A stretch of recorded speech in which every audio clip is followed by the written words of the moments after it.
Pakistan bar council اور وکلاء برادری نے chief justice Sindh high court Ahmed Ali Sheikh کو ان کے واضح انکار کے باوجود supreme judicial commission of Pakistan کی جانب سے سپریم کورٹ کا ایڈ ہاک جج مقرر کرنے کی کوشش کو ایک سازش قرار دیتے ہوئے اس کی مذمت کی ہے اور کہا ہے کہ اعلیٰ عدلیہ نے یہ غیر آئینی کام اس لیے کیا ہے تاکہ سندھ ہائی کورٹ میں اپنی مرضی کا چیف جسٹس لایا جا سکے۔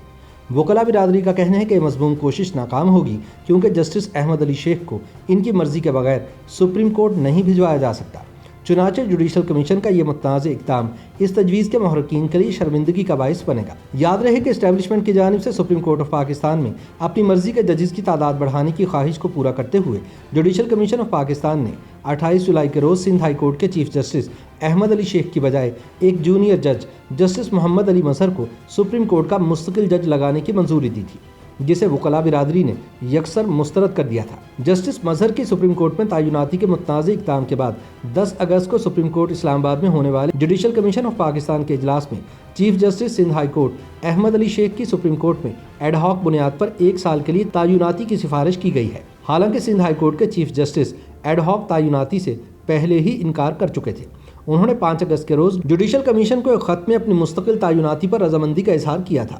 جوڈیشل کمیشن آف پاکستان نے 5 میں سے 4 کی اکثریت سے فیصلہ کیا ہے کہ سندھ ہائی کورٹ کے چیف جسٹس احمد علی شیخ کو 1 سال کی مدت کے لیے سپریم کورٹ کا ایڈ ہاک جج بننے کے لیے مدعو کیا جائے گا۔ تاہم اس معاملے میں chief justice Sindh high court کی رضامندی ضروری ہے اور اگر وہ سپریم کورٹ جانے پر تیار نہ ہوں تو انہیں زبردستی نہیں بھجوایا جا سکتا۔ جن اشخاص نے chief justice of Pakistan Gulzar Ahmed کی صدارت میں جوڈیشل کمیشن آف پاکستان کے اجلاس کے دوران اس فیصلے کی مداخلت کی، ان میں جسٹس قاضی فائز عیسیٰ، جسٹس مقبول باقر، سپریم کورٹ کے سابق جج دوست محمد خان اور حال ہی میں مقرر کردہ پاکستان بار کونسل کے نمائندے ایڈوکیٹ اختر حسین شامل ہیں۔ دوسری جانب chief justice Gulzar Ahmed, justice مشیر عالم، جسٹس عمر عطا بندیال اور وزیر قانون ڈاکٹر فروغ نسیم نے سندھ ہائی کورٹ کے چیف جسٹس کو سپریم کورٹ کا ایڈ ہاک جج مقرر کرنے کے حق میں ووٹ دیا۔ اٹارنی جنرل فار پاکستان خالد جاوید خان نے بھی اس سفارش کی تائید کی، تاہم انہوں نے کہا کہ منظوری سندھ ہائی کورٹ کے چیف جسٹس کی رضامندی سے مشروط ہونی چاہیے۔ یاد رہے کہ جسٹس محمد علی مظہر کی سپریم کورٹ میں ترقی کے حق اور مخالفت میں بھی مذکورہ شخصیات نے ووٹ ڈالا تھا، یعنی جس دھڑے نے ایک جونیئر جج کو سپریم کورٹ میں ترقی دلوائی وہی سندھ ہائی کورٹ کے چیف جسٹس کو عارضی جج لگانے کے لیے غیر آئینی اقدام میں پیش ہے۔ خیال رہے کہ 17 اگست کو جسٹس مشیر عالم سپریم کورٹ سے مدت ملازمت پوری ہونے پر ریٹائر ہو رہے ہیں۔ ان کی جگہ سندھ ہائی کورٹ کے سینیورٹی کے اعتبار سے 5ویں نمبر والے جج محمد علی مظہر کو سپریم کورٹ کا مستقل جج تعینات کیا جا رہا ہے، جبکہ اسی ہائی کورٹ کے چیف جسٹس یعنی سب سے سینئر جج کو عارضی جج تعینات کرنے کی تجویز ہے۔ سپریم کورٹ آف پاکستان میں chief justice Sindh high court justice Ahmed Ali Sheikh کی بطور ایڈ ہاک جج تقرری کی تجویز سامنے آنے کے بعد وکلاء برادری کی جانب سے اس پر سخت رد عمل سامنے آ رہا ہے۔ Pakistan bar council, Sindh bar council, Sindh high court bar ایسوسی ایشن اور کراچی بار ایسوسی ایشن نے اس تجویز کی بھرپور مذمت کی ہے۔ ان کا کہنا ہے کہ تجویز اس وقت شکست کھا جائے گی جب جسٹس احمد علی شیخ اپنی رضامندی نہ دینے کا انتخاب کریں گے۔ سندھ ہائی کورٹ بار ایسوسی ایشن کے صدر بیرسٹر صلاح الدین احمد کا کہنا ہے کہ سپریم کورٹ میں گزشتہ کئی تعیناتیوں میں سینیورٹی کے اصولوں کو مد نظر نہیں رکھا گیا، جبکہ حال ہی میں جسٹس محمد علی مظہر کی تعیناتی میں بھی سینیورٹی کے اصول پس پش ڈالے گئے۔ انہوں نے سوال کیا کہ chief justice Sindh high court کو بطور مستقل جج تو تعینات نہیں کیا گیا، لیکن اب انہیں سپریم کورٹ ہی میں ایڈ ہاک جج کے طور پر تعینات کیوں کیا جا رہا ہے؟ انہوں نے کہا کہ سپریم کورٹ میں ایسی کسی بھی تعیناتی کو چیلنج کیا جائے گا۔ بیرسٹر صلاح الدین احمد نے پارلیمانی کمیٹی برائے ججز سے بھی مطالبہ کیا کہ وہ حال ہی میں supreme judicial commission of Pakistan کی جانب سے مستقل جج جسٹس محمد علی مظہر کی تعیناتی کو قبول نہ کرتے ہوئے اس معاملے کو واپس جوڈیشل کمیشن کو بھجوا دے۔ واضح رہے کہ آئین پاکستان کے آرٹیکل 182 کے تحت سپریم کورٹ میں 17 مستقل ججز کے علاوہ عارضی طور پر بھی ججز تعینات کیے جا سکتے ہیں۔ فی الحال سپریم کورٹ میں ججز کی تعداد 16 ہے، جن میں سے 8 ججز کا تعلق پنجاب، 5 کا سندھ، 2 کا خیبر پختونخوا، جبکہ 1 جج کا تعلق بلوچستان سے ہے۔